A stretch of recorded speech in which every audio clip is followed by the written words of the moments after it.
If you were given the chance to write an autobiography, what would you begin your first paragraph with? Why?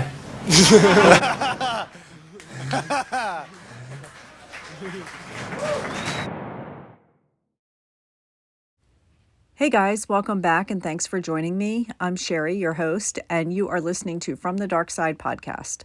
This story is about the tragic life and death of a popular guy from the 90s. Shannon Hoon was the singer of Blind Melon, and they were all over the airwaves during that time. Shannon left us at the age of only 28. This podcast is for entertainment purposes only. My sources are listed in the description area.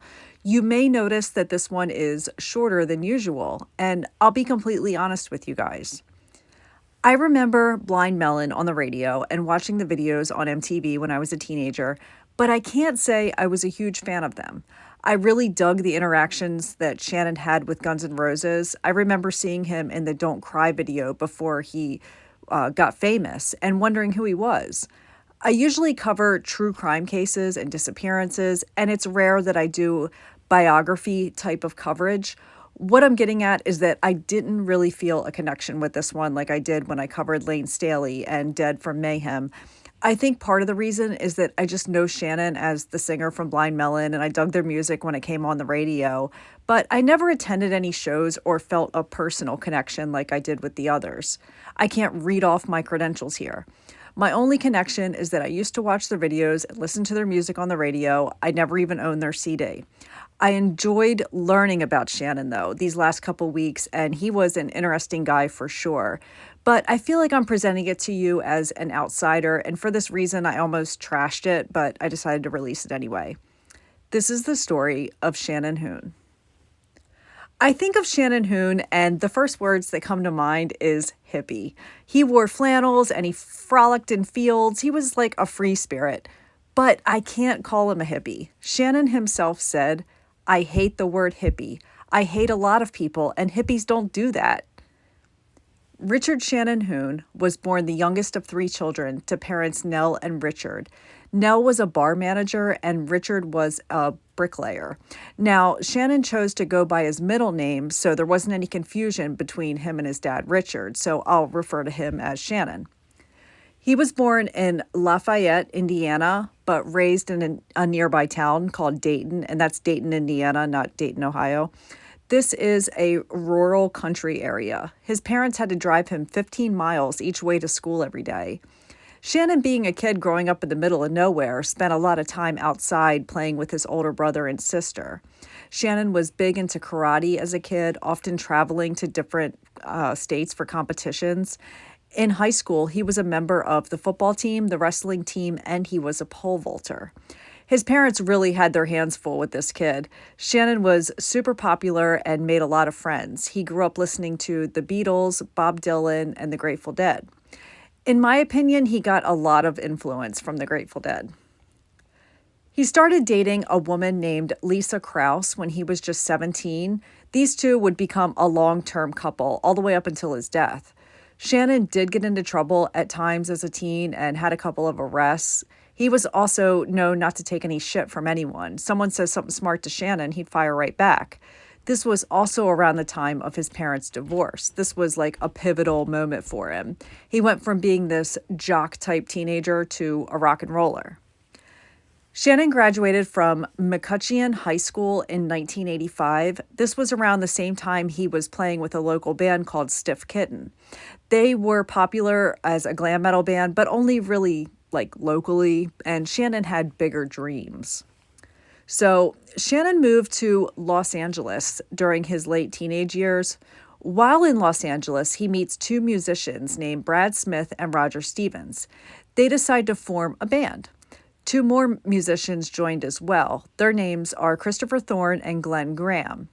Shannon could sing really well, and he made the perfect frontman for the group. They got the name Blind Melon from one of the band members' dads, who referred to pot-smoking hippies as blind melons. There was someone else Shannon met in Los Angeles who was a megastar who helped Shannon get on his feet.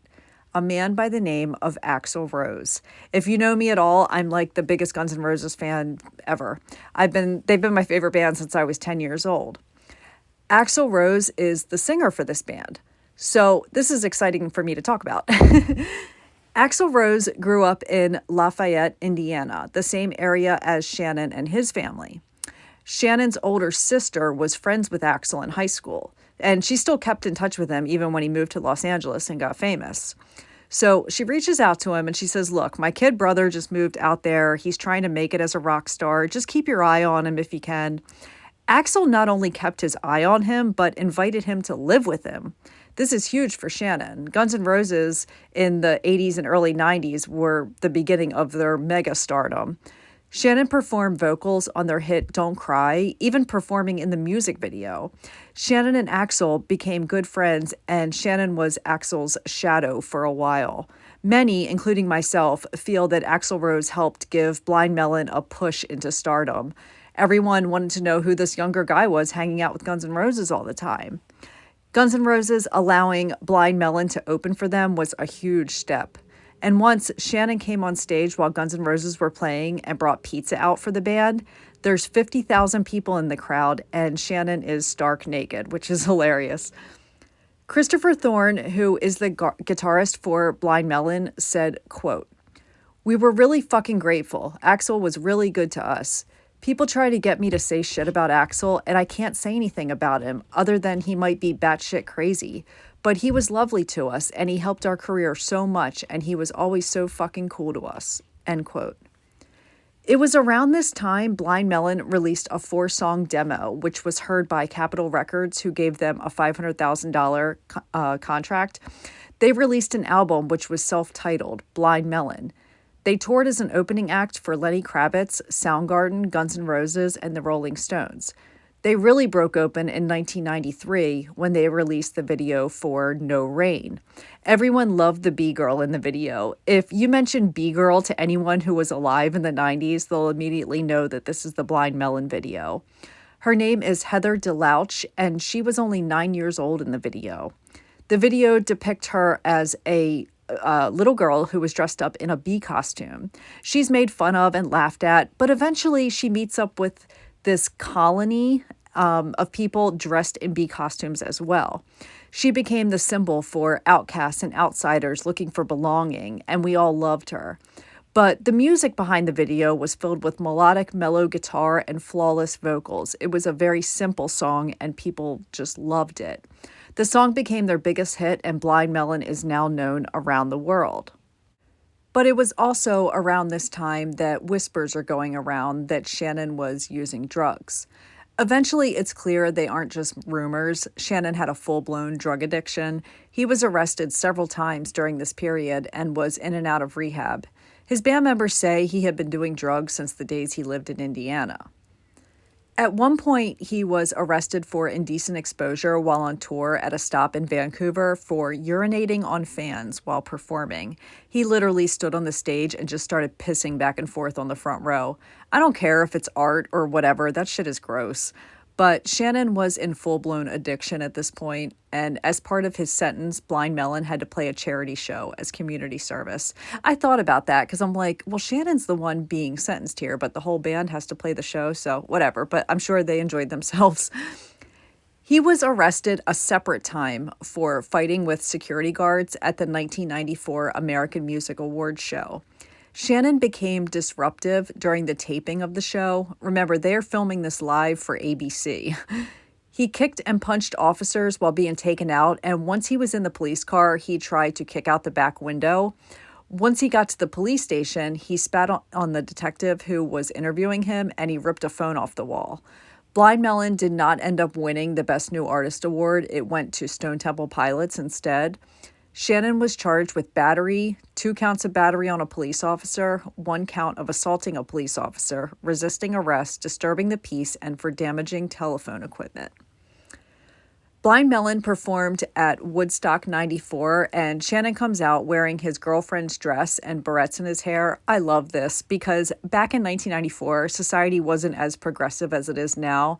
Shannon was accepting of others and didn't give a shit what anyone thought of him. Just like Kurt Cobain, he wore a dress to symbolize a fuck you to everyone. He did an amazing job during this show, but he was taking like industrial grade LSD the whole time. He's clearly tripping hard. I watched the videos today and you could definitely tell, but he managed to nail the whole set. Shannon and the band went on tour in 1995. They've got a second album now entitled Soup.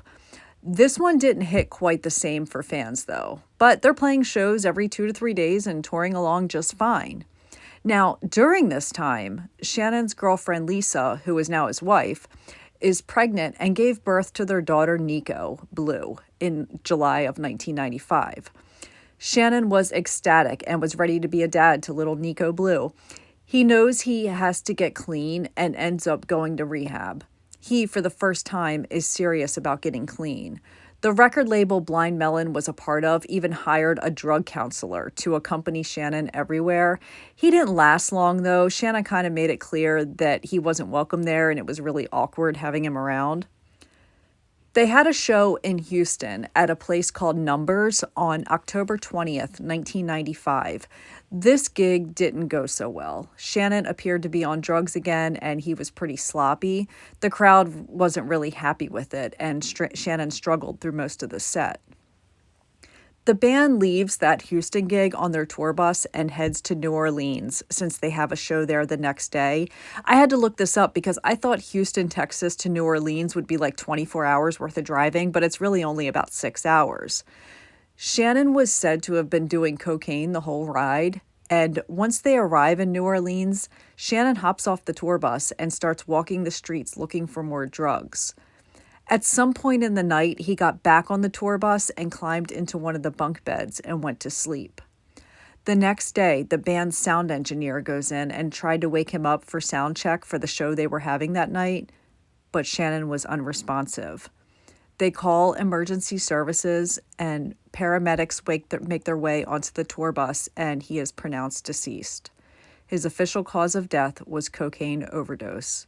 He was 28 years old with a wife and a 3-month-old daughter.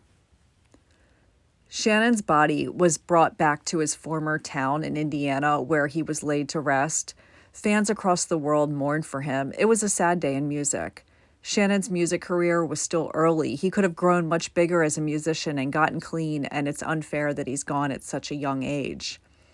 Blind Melon released an album of unreleased tracks called Nico in 1996. They named it after Shannon's young daughter, and the proceeds from the album sales were placed in a college trust for her. That's a really cool thing for them to do. Little Nico is now 27 years old today and a musician herself. Shannon had documented the last few years of his life through a camcorder that was a gift from his mom. He filmed everything, even up until hours before his death. This would eventually be made into a documentary about his life, which is amazing because it's all told by Shannon himself. The name of the documentary is All I Can Say, and it was released in 2019. And a lot of critics say it's well done and brilliantly executed. I have not seen it, but I plan to. Shannon was 28 when he died. He's been dead as long as he was alive. I struggle with this knowing he would only be 56 today. A man by the name of Zach Joshua Rose came forward in 2018 on Instagram and says, "Hey, guess what, everyone? I attended Blind Melon's final show in Houston on October 20th, 1995 at the Numbers Club. This was hours before Shannon's death. I was only a teenager back then. I actually took a bunch of photos that night on a disposable camera that I had to sneak into the venue, and I want to share them all with you." He posted 10 photos from the show, and there's clear images of Shannon on stage. This was amazing because they hadn't really been shared with anyone publicly until then, and it gives us a glimpse of Shannon's final hours. Shannon Hoon is buried at Dayton Cemetery. His grave is inscribed with the words he had once written when he was only 18 years old, which became their song called Change. They read, "I know we can't all stay here forever, so I want to write my words on the face of today before they paint it." At the end of the day, Shannon was a man wrestling with so many vices. I feel like towards the end of his life, he really wanted to get better. He was trying for his wife and daughter, but his demons won in the end. Rest in peace, Shannon.